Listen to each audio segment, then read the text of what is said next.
Live from the Business RadioX studio inside Renaissance Bank, the bank that specializes in understanding you. It's time for North Fulton Business Radio. And hello again, everyone. Welcome to another edition of North Fulton Business Radio. I'm John Ray, and folks, we are broadcasting from inside Renaissance Bank in beautiful Alpharetta. And if you're looking for a bank that's big enough to handle pretty much any need you can throw at them as a small, medium-sized business, but you know, they're small enough to deliver their services in a personal way, that's a magic combination. That's one I have found at Renaissance Bank when I work with the clients that I work with. So if that's what you're looking for, if you're tired of the mega bank experience, go to renaissancebank.com, find one of their local offices, some 200 across the Southeast, and give them a call. I think you'll be glad you did. Renaissance Bank, understanding you, member FDIC. And now I want to welcome Dr. Aisha Wright-Burke. Dr. Burke is with ADP. She is the Director of Talent Solutions. Dr. Burke, welcome. Thank you, John. Yeah. Glad to be here. Yeah, I'm glad to see you outside of SOAR. We met at the SOAR conference that's run by Sherman Atlanta. Yes, so we did. Yeah, great to have you in the studio. Thank you. That's a little quieter here, so we can we can concentrate, right? Yes. Yeah, that was a buzzing conference. So it was a wonderful conference. So I'm shouting that out, folks. If you missed it and you're in HR, you need to be there in 2024. Absolutely. But let's get to you and your work. How you serving folks there at ADP? Well, I lead succession planning, what we call talent touch points. Mm-hmm. I lead that globally for the organization. Philosophy, we have a technology that supports that, and really encouraging those developmental conversations, career conversations between managers and employees for business continuity, but also for development of our most important asset, our associates, employees. Terrific. Let's talk a little bit about you before we get into how you do what you do and some of the things you're seeing. Talk about your journey and why HR for you. Yeah, that's a really interesting question. I actually started out in undergrad wanting to be an obstetrician, OBGYN. Really? Absolutely. Okay. 2 years in science track. Mm-hmm. And the second time I took chemistry, it just didn't click. Yeah. And so I said, well, what else might be a good avenue for me to go down? And I took had a wonderful professor in organizational behavior, and that kind of started me on HR track. I have a couple family members that were in HR in some capacity. Mm-hmm. Found that out later, but I landed a rotational opportunity within Siemens, my former company. Mm. And it really gave me a really wonderful entree, along with an internship. It also influenced me in moving into the space. So I had a one summer internship with Goodyear Tire and Rubber Company. They showed me a lot of great things, and enough to want me to learn more. Mm. So you really had you had an epiphany about your interest in people. Yes. Right? I did. That's what it sounds like. Mm-hmm. And talk about you're a PhD. I respect PhDs because I'm married to one, so I know what it takes to get there. Talk about your graduate education. Yeah, I'm a lifelong learner. Mm-hmm. I didn't realize it probably until maybe 10, 15 years ago, but always not only schooling, academia, but also outside of work. And I wanted to do a master's program, but I needed to work as well. So found a wonderful program, and many, but the best is at UGA. Oh, look at, yeah. So I did a working professionals master's program, and they were starting a cohort for a doctoral program at EDD. Oh, wonderful. So us PhD and EDDs, we work in the same space. Some more practice, some more research, but all in the same vein of learning. And after I finished my master's, there was an opportunity to join the cohort for their first EDD program in human resources or adult education. So that was a really extraordinary opportunity, not only for the learning, but also for me to grow as a professional. It just hit all of the things that I love about people, and being able to apply that at work, but also just in life. Yeah. That's and there's a discipline that comes from that too, right? It is. Sense of satisfaction. I'm a pretty goal-oriented person. Yeah. Again, you sound like my wife. Very, very goal. If she wanted that PhD, she was going to have it. So that's wonderful. Talk about the, I guess, your journey in HR, because for people that are not in HR, that's all the same thing, but it's not. No, there are a lot of different pieces to HR. Absolutely. Yeah, I started off more, when I was in a rotation program, it was more like just learn about a couple different things, and then you fill out what you like. So I was more in a specialist role when I started in HR. Mm-hmm. We had specialties in benefits, compensation, employee relations, and also there's feed HR plus talent acquisition. That's a specialty.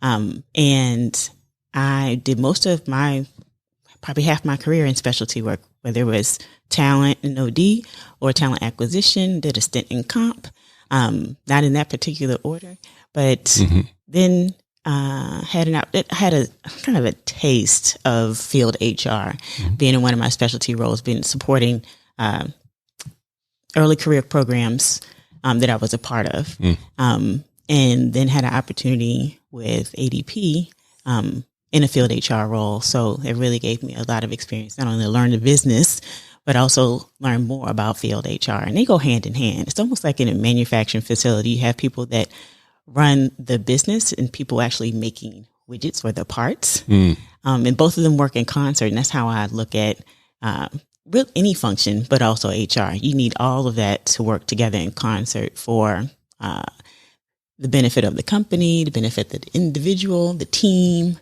It all works together.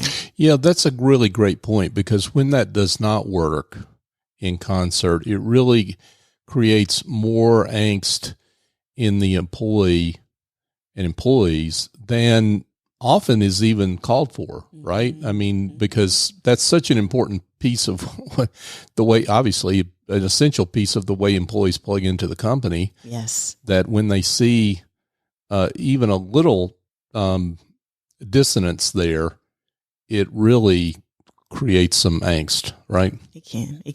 Yeah. So let's talk about conversations between managers and employees. And first of all, let's just talk about the forms those take, because this is not just like a conversation that you and I are having right now, right? Yes. Yeah. It can. Yes. I think the basis of manager-employee conversations is trust, from both people, and having a level of vulnerability, which can be hard for either party. It can come in time. Sometimes it doesn't come in time. But if you have those two things, I think it serves as a basis for an even more robust conversation that benefits both the employee and the manager. If an associate or an employee would like to develop in a certain area, and they need some help guiding them on where to find that information or those resources, they have to be willing to ask for it. And some people aren't willing to ask for it because they think about every other thing that could go wrong, or how they may be looked, or maybe the manager may think they want to leave their role. When that might be the case, they might want to stay in role, which means they need to communicate that I would like to stay in role and I want to learn about X. And vice versa with the manager. Everyone needs to find their own way that they like to lead. I think vulnerability, I can't say that word today, is a piece of that puzzle when you're figuring out how you want to lead others. And when you can, whether you're leading beside someone or leading in front, open up a space that is safe for people to share with you as a leader is really important. Not only that you gain more information in order to support that person and your team and the business, it supports you as a leader too. You just kind of have to find that balance. It only comes with being open, thinking that everyone has the best intent for that conversation or that person, and being a little vulnerable and giving some trust. You said something there I thought really stood out for me, leading beside someone as opposed to in front. Talk about what you mean by that. Yeah. That's an interesting concept.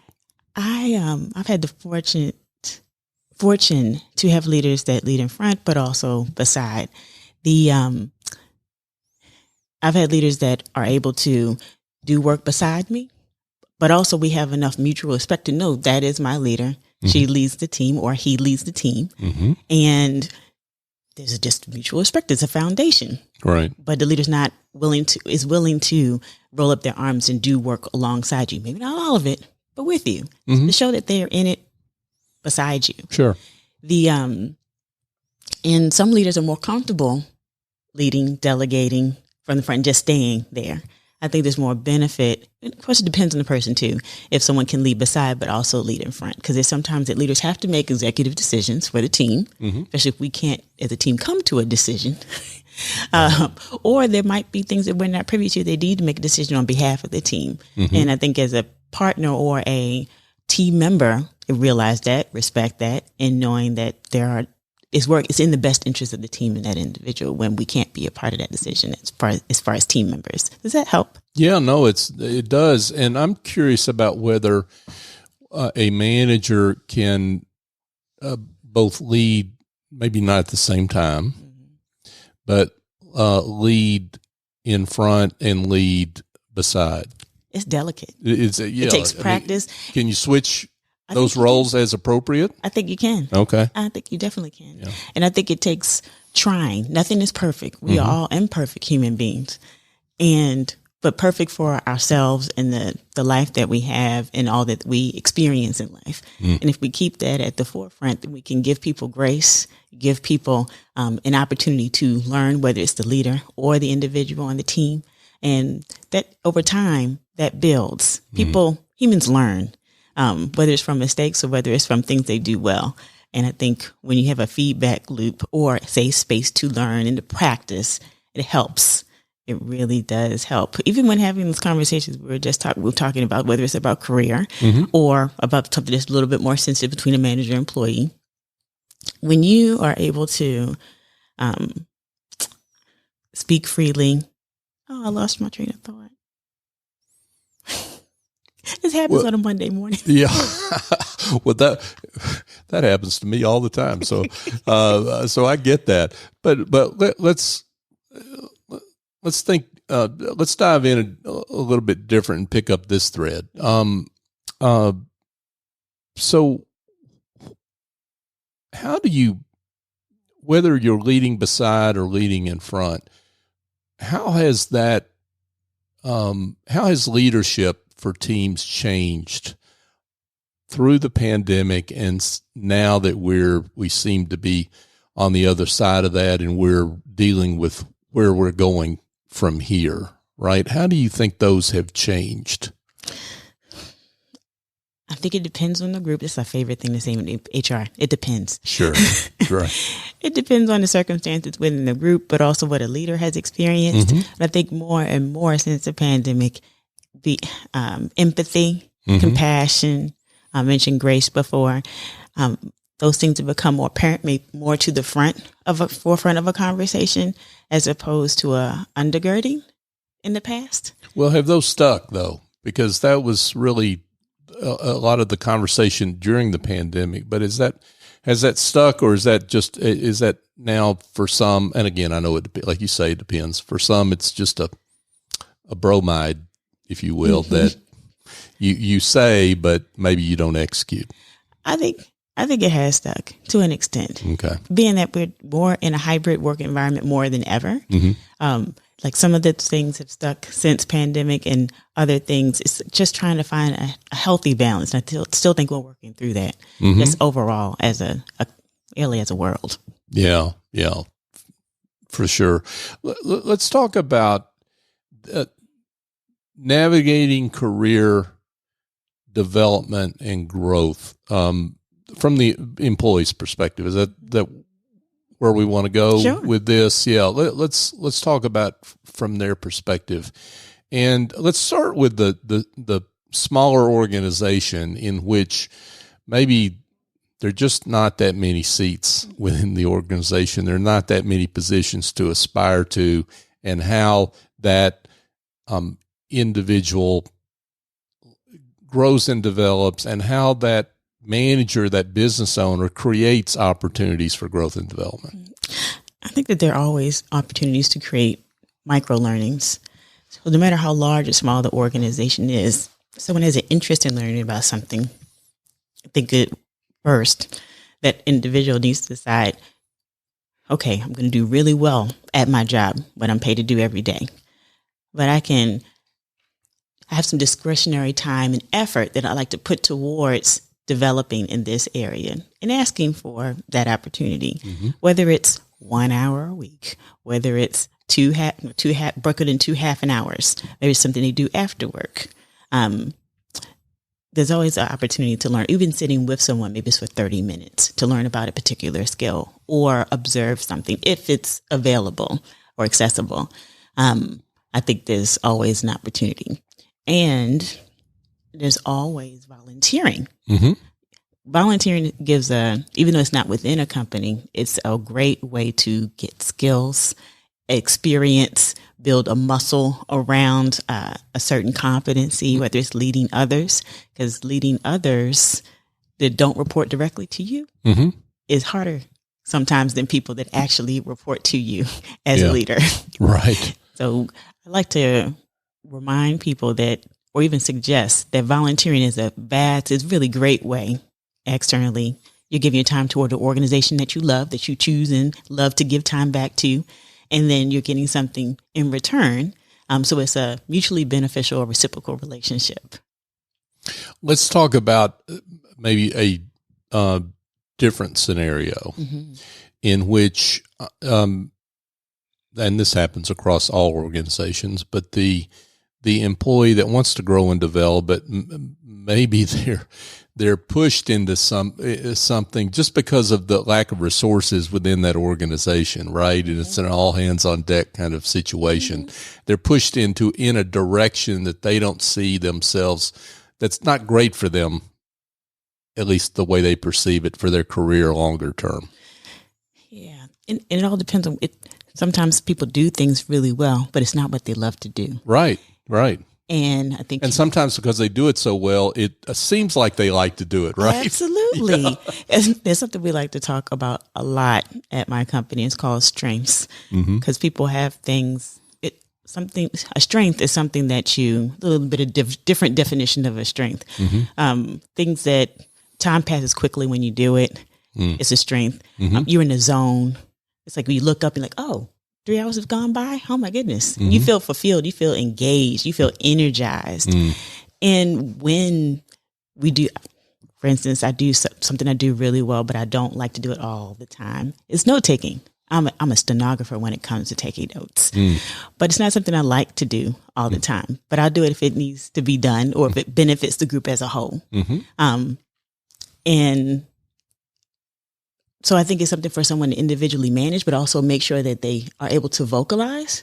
I know I do this well. You see me as me doing this well. It's note taking in this instance. However, it's not something I like to do all the time, but I can do it in instances when all hands on deck. We need to get it done for the greater good, as long as it's not long term. So I think going back to the manager-employee conversation, being able to communicate what you like to do well, things that you do well, but maybe doesn't energize you, can be really, really important in helping a leader or helping someone that you're working with understand, I do this really well, but it doesn't energize me all the time. And these are the things that I really love doing well. Just being able to, one is self-awareness, and two is being able to communicate it. Folks, we're chatting with Dr. Aisha Wright-Burke, and Dr. Burke is with ADP. She's the Director of Talent Solutions at ADP here in the North Fulton area. So, Dr. Burke, let's talk about the developing your skills, and let's sharpen in on that. first of all, do you think that employees need to continually reassess where their skills are? I mean, sometimes we think we know, but maybe we've got more skills than we think we know. Mm-hmm. Do you think there's a place for revisiting that every once in a while? Absolutely. Say more on that. You're emphatic on that. I am. Because as time passes, we are individuals. Time may pass quickly or slowly for us. Mm-hmm. And the world around us changes. Change is a constant. Mm-hmm. And reassessing and just revisiting, even if it's once a year, depending on what industry you're in, it could be more frequent than that. Mm-hmm. Reassessing, hey, these are the things I do really well. These are the things that are applicable to my work and could be applicable to other types of work is a great thing to do. I look at individual development as evergreen. Mm-hmm. You're always cultivating, you're always tending, like a garden. Mm-hmm. You're always tending, you're always cultivating it, you're always checking on it because you just want to stay vibrant as an individual. Mm-hmm. I can't say how important it is just for individual growth professionally and professionally and personally, how that can be important for an individual. You don't want to stay stale. And if you feel like you're stale in your role or you're stuck, it might be a good place to start reassessing skills, competencies, what you do, or just make a list. Yeah. Think about the things that you love, the things that you do well, and that you don't get energized by, because self-awareness is key. It's the first step. And thinking about what are the things that you like to learn about. And maybe if you don't know, try something. Talk with someone for 10 or 15 minutes. Ask somebody for coffee or for tea or for hot chocolate in my case. Mm-hmm. Yeah. And get to know what someone else does. Then it might pique your interest to learn something different, mm-hmm. whether it's about a topic, whether it's about a skill, or maybe you learn or grow within yourself to see, oh, maybe I need to grow a little bit more in that area. Or maybe you've gotten feedback from manager, or maybe not feedback, but just information to lend to, hey, you could improve in this area. It's all like a big balance beam that we're just trying to maintain. Right. And when you talk, I think people get the idea when you talk about change, it's like, I'm losing out, right? And it's not always that way at all, right? Sometimes the change works in your favor, depending on your skills, right? It does. Yeah. And you have to have an open mind. Like we mentioned earlier, that change is a constant. And as humans, most times we don't like change because we like things to stay the same when they really don't over time. Right. So recognizing when something's changing, if you have a negative viewpoint or something is triggered, think immediately about how can this benefit me? What is the world telling me that I have to learn about this when this change is occurring? Because it could, like you said, to be your benefit, and you never know what possibilities could exist in front of you, no matter how bad it seems or how good it seems. Yeah, I love that. Let's talk about strength-based cultures. You talked about identifying and developing strengths.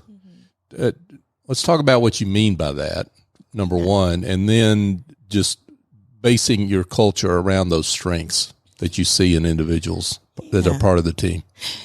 You know what? A lot of times, every company, every organization has their own maturity levels when it comes to how they look at talent. And I think we're a little bit different at ADP. Being that we look at, instead of having a small group of people that have potential, and we say these people have high potential or people have lower potential, we've done away with that over the last couple of years and thought more to building our strength-based organization as a strength-based organization. About every individual has unique capabilities and a chance to grow within the organization. Of course, people might grow laterally. They might grow up in an organization. They might grow in role. But all those ways, people are growing in the organization and developing.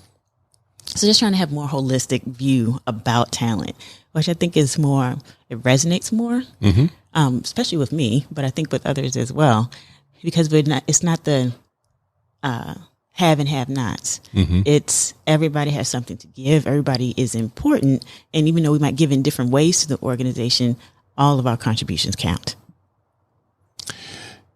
Yeah. So what you're talking about is an organization that looks at their people as placed properly or not placed properly. Is that maybe one way to put it? That, hey, everyone belongs, but it's just a matter of making sure the right person is in the right place, given their skills and given the needs of the organization. Yes. Is that a way to think about it? It is. And I think a lot of organizations think that way. It's just a matter of how they get there. Right. Yeah. Right. So let's talk about how you get there.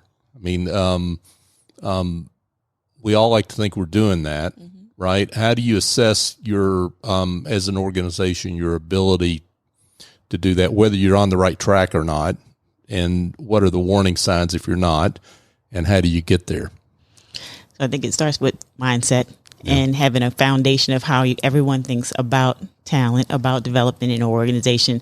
And also that you have to have pulses on tapping into the engagement of the organization. And those are frequent. We do them quarterly a year. They can be more frequent than that. Just asking a simple 8 questions on how we feel about the we in the organization and the me. And that way a manager can see how they're doing with the team, how individuals are feeling, but also how they're feeling as a group in terms of engagement. Because I think engagement can really drive how people perform and role, and that discretionary effort that we talked about earlier. There could be more discretionary effort given when someone is engaged in their role, engaged with their team, and engaged for the betterment of the organization. So I think that's a piece. And so you can find out if something's going wrong. That's a dial a manager can use, and even self-reflectively an associate or an employee can use. Another piece is what we talked about earlier, the manager-employee conversation, how those are happening, how frequent are they? We encourage weekly check-ins between manager and associate so they can connect on the priorities for the next week and what's happened in the past week in terms of loved and loathes. In terms of saying it? Loves and loathes. Loves and loathes. Oh, I like that. Wow. And you said loves as opposed to, or loathes as opposed to hates. Different. The alliteration is, I like that. And so do you, when you have those weekly conversations, do you document that? I mean, and I'm not talking about just from a point of view of trying to, from a compliance point of view. I'm just talking about from just being able to keep some sense of the trend of your relationship with your employee. I feel like you know the standout system already, John. I promise you I didn't. I promise you I didn't. I've been hanging out at SHRM and listening to you, so yeah. We do have a platform called Standout that supports leaders in these conversations and associates or employees. And they would, I would every Friday fill out my check-in. So that's the written version of the part of the conversation. So that my manager can view it, and I list my loves, I list my lows, my priorities for the week, and a couple other questions.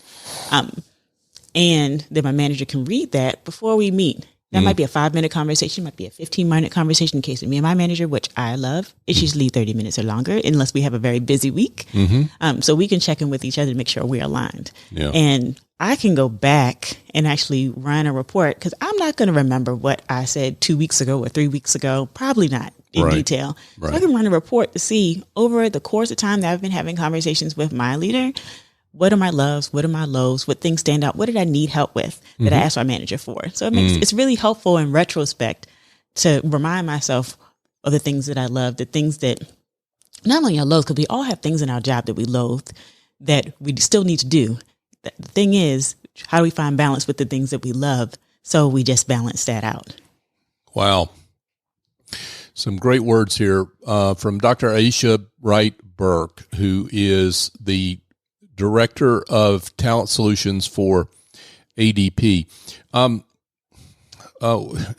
We've gotten our money's worth talking to you just on those issues for sure. Wow. Lots of value here. Thank you for that. But I don't want to close down this interview before we get to talk about succession planning, because that's a really vital issue for a lot of businesses right now, particularly in a time of potentially higher turnover and some of your employees getting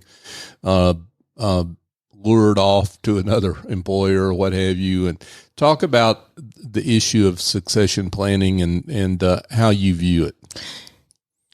Every business needs to have a plan, not only for their talent, but for their business. Sure. So a lot of people sometimes don't think about succession planning as business continuity, but it is a piece of it. Very important piece, because you have to start with a plan in order to decide what else you're going to do if things change, and things change all the time with businesses. So thinking about your talent, not only what critical roles you have today and who could potentially fill in those roles with different experiences or with different roles that they need to take on in order to have that targeted role. Leaders need to think through through the conversations they've been having with their associates, even with their peer managers, what talent is available that they may not know about today in their purview. And thinking about that while they're thinking about candidates for their key roles. And also what actions they're going to take in the near term and longer term for people they need to develop that maybe are 2 roles away or more, or that are ready right now. Because even if you have a lot of people ready right now, who's to say that role is going to be available right now? So what other things can those ready now people can do as far in terms of development? Or if you find that your pipeline is lacking beyond people who are ready right now, what do you need to do? Who do you need to recruit? Who do you need to speak with in talent acquisition or other parts of the organization to make sure you have talent that's ready? The best thing is to have a plan, because when you have no plan, then you're already starting with the hole being dug for you. Yeah, for sure. Wow. What a great conversation. I wish we could keep going, but we'll have to have you back, right? Of course. I'll always be glad to come back. Thank you so much. Dr. Aisha Wright-Burke with ADP, Director of Talent Solutions there at ADP. Dr. Burke, this has been great, and we can't tell you how much we appreciate you taking the time to come in and visit us. And we're delighted we can shine the work on the great work you do. But before we let you go, though, for folks that have heard something that makes them want to reach out to you and learn more, how can they do that? Again, my email address is aisha.wright@adp.com. Terrific. Best way to reach me. Awesome. Thank you so much for having me, John. It's been a pleasure. Oh, thank you so much. I'm delighted you came in. So we appreciate you and the work you're doing. So thank you. Hey, folks, just a quick reminder. If you've got some weaknesses in your back office, speaking of strengths and weaknesses, if you've got some administrative tasks that are weighing you down, you've got accounting that you're doing yourself and you really need to outsource that to someone else and let somebody else handle that. The team at Office Angels has a whole team of angels that fly in, get that work done for you, and they fly out. And they do it on an ongoing or as-needed basis. And all you need to do is call 678-528-0500. Explain what your problem is, and they will connect you with one or more of their team of angels that will help solve that problem for you and help you restore the joy that you used to have in your business. If you're shy, you can go to officeangels.us, but I encourage you, just give them a call, 678-528-0500, and let them know that we sent you. And just a quick thank you to you, our listeners. You have propelled us to now almost 700 episodes of North Fulton Business Radio, and we're excited by that landmark. And we've only gotten this far because of you. You have supported the show. You share the show. You follow us on social media and share the content there, and we're just very grateful for your support over these 7.5 or so years that we've been doing this show. So thank you, and keep up that work, if you will. If you've heard something here that makes you want to share this show, and I can't imagine you haven't, with what Dr. Burke has had to share with us, please do so. And help us continue to fulfill our mission to be the voice of business in the North Fulton region. So for my guest, Dr. Aisha Burke, I'm John Ray. Join us next time here on North Fulton Business Radio.